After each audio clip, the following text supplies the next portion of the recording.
शहीद सोबरन मांझी की विरासत को आगे बढ़ा रहे हैं शिबू हेमंत।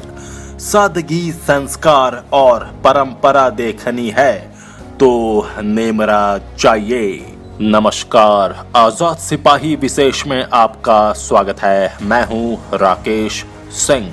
शुक्रवार 27 नवंबर को शहीद सोबरन मांझी का 63वां शहादत दिवस था।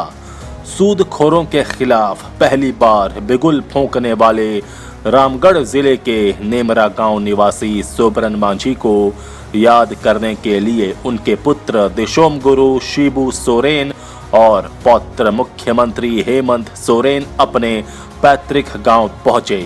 वहां आयोजित श्रद्धांजलि समारोह में शिरकत की। इस मौके पर आजाद सिपाही के राज्य समन्वय संपादक अजय शर्मा नेमरा में मौजूद थे।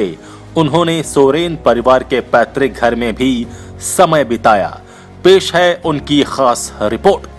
रामगढ़ का नेमरा गांव 3 तरफ से पहाड़ों से घिरा है। छोटा सा गांव, लेकिन इस गांव में पैदा हुए लोगों की कहानी अब इतिहास के पन्नों में दर्ज हो रही है। इसी गांव में सोरेन परिवार रहता है। ये वही परिवार है जिसने जुल्म और शोषण के खिलाफ संघर्ष की लंबी कहानी गढ़ी है। इस कड़ी में सोबरन मांझी का नाम पहला है। शुक्रवार को उनका शहादत दिवस मनाया गया।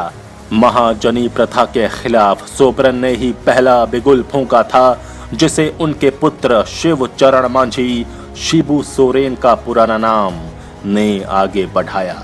ये गांव केवल झारखंड में ही नहीं, देश के मानचित्र पर चर्चित है। शिबू सोरेन के दूसरे पुत्र हैं हेमंत सोरेन।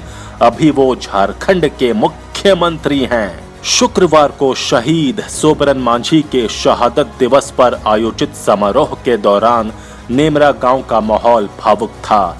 मुख्यमंत्री हेमंत सोरेन, उनके पिता शिबू सोरेन और परिवार के दूसरे सदस्यों के साथ गांव के लोग जहां शहीद सोबरन मांझी को याद कर भावुक हो रहे थे, वहीं नेमरा के लोगों की आंखों में अपने सपूतों की उपलब्धियों पर गर्व साफ दिखाई दे रहा था। गांव में हेमंत सोरेन का पैतृक घर अंतिम छोर पर है। यहां आने पर कहीं से ये नहीं लगता कि ये झारखंड के पहले राजनीतिक परिवार का घर है। जनजातीय संस्कृति की समृद्ध परंपरा और सादगी भरे माहौल से किसी को भी ये महसूस नहीं होता कि यहाँ राज्य के मुख्यमंत्री, सबसे वरिष्ठ और लोकप्रिय नेता तथा उनका परिवार आया हुआ है। वही दलान और हरेक आंगतुक की अगवानी के लिए तैयार पूरा परिवार। खुद मुख्यमंत्री भी हरेक आंगतुक का स्वागत करते दिखे। उनके हाव भाव या व्यवहार में कहीं नहीं लगा कि वो मुख्यमंत्री हैं। इस घर में न तो सुरक्षा का तामझाम था और न ही हथियार बंद सुरक्षा कर्मियों की फौज थी। कोई भी व्यक्ति यहाँ बिना रोक टोक से जा सकता था और जा भी रहा था। दिन के करीब 10 बजे नेमरा स्थित सोरेन परिवार को पैतृक आवास पर पहुंचने पर एक कमरे में विधायक सीता सोरेन और उनके बच्चे, हेमंत की मां रूपी सोरेन, हेमंत की पत्नी कल्पना सोरेन और उनके बच्चे, हेमंत की बहन शकुंतला देवी, सुखी टुडू, अंजलि सोरेन, रेखा सोरेन सहित पूरा परिवार था। दूसरे कमरे में एक बुजुर्ग आराम कर रहे थे। वो हेमंत के चाचा थे। घर का एक हिस्सा खपड़ैल है जिसमें ढेंकी लगी हुई है। वहां से धान कूटने की आवाज भी आ रही थी। इस बारे में पूछने पर हेमंत की मां रूपी सोरेन ने कहा कि सभी लोग धान कूट रहे हैं। उन्होंने बताया कि परिवार के कई सदस्य नियमित रूप से धान कूटते हैं। घर के पिछले हिस्से में सीएम का भांजा और अन्य लोग बैठे थे। सभी हेमंत के आने का इंतजार कर रहे थे। दिन में करीब 1:30 बजे ऊपर हेलीकॉप्टर दिखाई पड़ा। घर के सभी सदस्य आंगन में आ गए। शोर मचा कि हेमंत आ गए। हेमंत का हेलीकॉप्टर गांव के ही खेत में उतरा। उनके साथ राज्यसभा सदस्य और दिशोम गुरु शिबू सोरेन भी थे। गुरुजी सीधे अपने घर में पहुंचे। बैठक खाने में लगी कुर्सी पर बैठ गए और आग तापने लगे। कुछ लोगों को उन्होंने बुलाया और हाल चाल लिया। वहीं हेमंत घर के बाहर उन लोगों से मिल रहे थे जो उनके पास फरियाद लेकर आए थे। जिले के अधिकारी भी वहां मौजूद थे।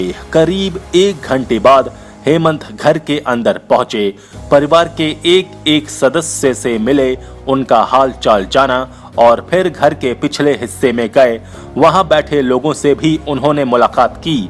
सब कुछ सामान्य लग रहा था। कहीं से ऐसा नहीं लगा कि ये वही हेमंत हैं जो दूसरे मौकों पर अधिकारियों की फौज और सुरक्षा संबंधी प्रोटोकॉल से घिरे रहते हैं। ये उनका नया अवतार था। अपने पैतृक गांव में मुख्यमंत्री हेमंत सोरेन का हाव भाव और व्यवहार साबित कर रहा था कि वो अपने दादा शहीद सोबरन सोरेन की विरासत को आगे बढ़ाने में पूरी तरह जुटे हुए हैं। हेमंत को देखकर साफ हो गया कि उनकी सादगी और व्यवहार कुशलता उन्हें नेमरा की मिट्टी और फिजाओं के साथ परिवार से मिली है।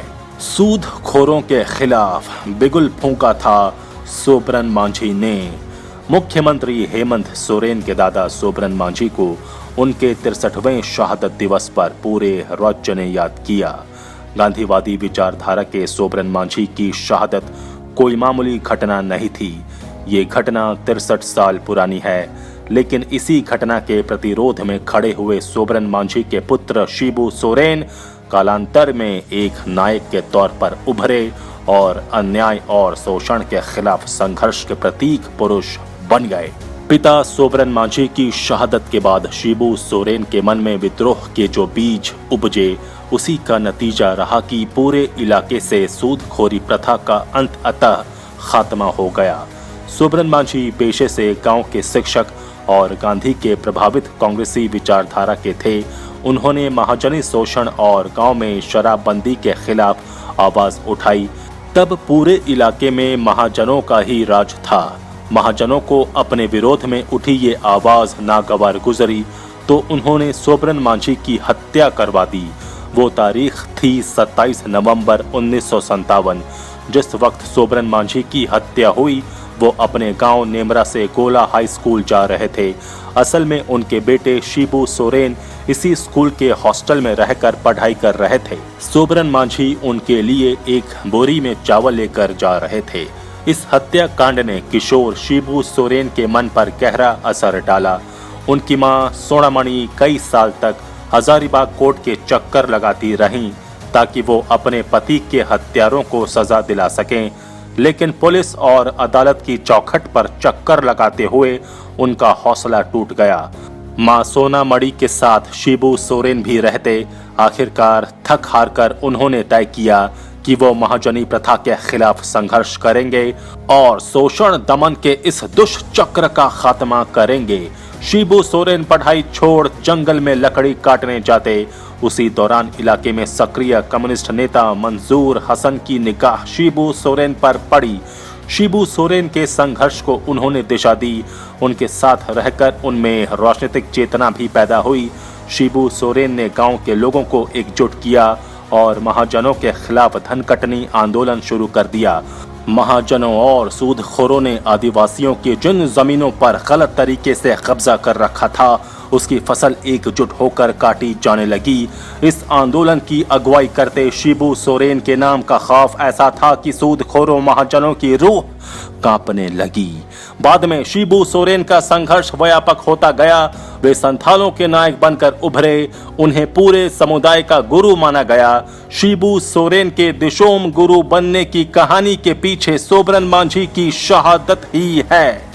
आजाद सिपाही के विशेष में अभी इतना ही। खबरों की और भी अधिक जानकारी के लिए आप पढ़ते रहिए अपना लोकप्रिय दैनिक अखबार आजाद सिपाही। आप हमारे इस YouTube चैनल को जरूर सब्सक्राइब करें।